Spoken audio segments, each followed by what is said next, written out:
ಹೆಂಗ ಹೌದಲ್ಲ ಕರೆಕ್ಟಾಗಿ ನೋಡ್ಕೋಬೇಕು. ಅದಕ್ಕೆ ನೀವು ತಿಳ್ಕರಿ.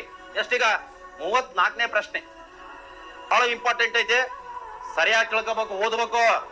ಬಡತನ ಐತೆ ಗೊತ್ತಿರ್ಲಿ, ಮನ್ಯಾಗ ಬುಟ್ಟಿ ಹಳ್ಳಾಡಕತ್ತವ, ಗುಡಿಸಲ ಐತೆ, ಸೋರಾಕತ್ತದ ಮಳೆ ಬಂದ್ರಿಗಿನ. ಈ ಮಳೆಗಾಲದ ಗೊತ್ತದ, ಮನೆಗೆ ಹೋಗಿ ನೋಡ್ರಿ, ಎಲ್ಲಿ ಬೇಕಲ್ಲಿ ಬೋಗಣಿಗಳು ಇಡ್ತಿರ್ತಾರ, ಸೋರ್ತಿರ್ತದ ಗುಡಿಸಲಿ. ನೀವು ಆ ಟೈಮಿಗೆ ಬೋಗಣಿ ಇಟ್ಟ ಟೈಮಿಗೆ ನಿಮ್ಗ ಮನಸ್ಸಿಗೆ ಅನ್ಕೋಬೇಕು, ತೆಗ ಬುಕ್ಕ, ಅವಾಗ ಆಟೋಮೆಟಿಕ್ ಬೋಗಣಿಗಳೆಲ್ಲ ಚಲೋ ಬರ್ತಾವ, ಮ್ಯಾಲೆ ಆರ್ಸಿಸ್ ಮನೆ ಬರ್ತದ, ಎಲ್ಲ ಬರ್ತಾವ. ಕರೆಕ್ಟ್ ಆಗಿ ಅಪ್ಡೇಟ್ ಮಾಡ್ಕೋಬೇಕು, ತಿಳ್ಕೋಬೇಕು. ನೀವು ಅರ್ಥ ಆಗ್ತಿಲ್ಲಪ್ಪ, ಇಷ್ಟೆಲ್ಲ ಎದಕ್ ಹೇಳಕತ್ತಿ ನೋಡ್ರಿ.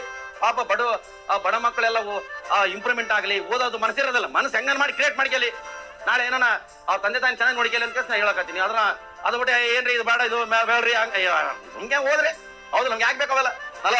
35ನೇ ಪ್ರಶ್ನೆ ನೋಡ್ಬೇಕು. ಮತ್ತೆ ಯಾರನ್ನ ಆ ಜಾಯಿನ್ ಆಪ್ಷನ್ಸ್ ಆಗಿ ಜಾಯಿನ್ ಆಗಿದ್ರಗಿನ ಅವ್ರದ್ದು ತರಗತಿಗಳು ಇರ್ತಾವ, ಅವನ್ನ ಗಮನಿಸ್ರಿ, ನೀಟಾಗಿ ತಿಳ್ಕರಿ. ಯಾಕಂದ್ರೆ ನೀವು ತಿಳ್ಕೊಂಡಷ್ಟು ನಿಮಗೆ ಲಾಭ, ನೀವು ತಿಳ್ಕೊಂಡಷ್ಟು ಪಕ್ಕದವನಿಗೆಲ್ಲ ನಿಮಗೆ ಲಾಭ ಐತೆ.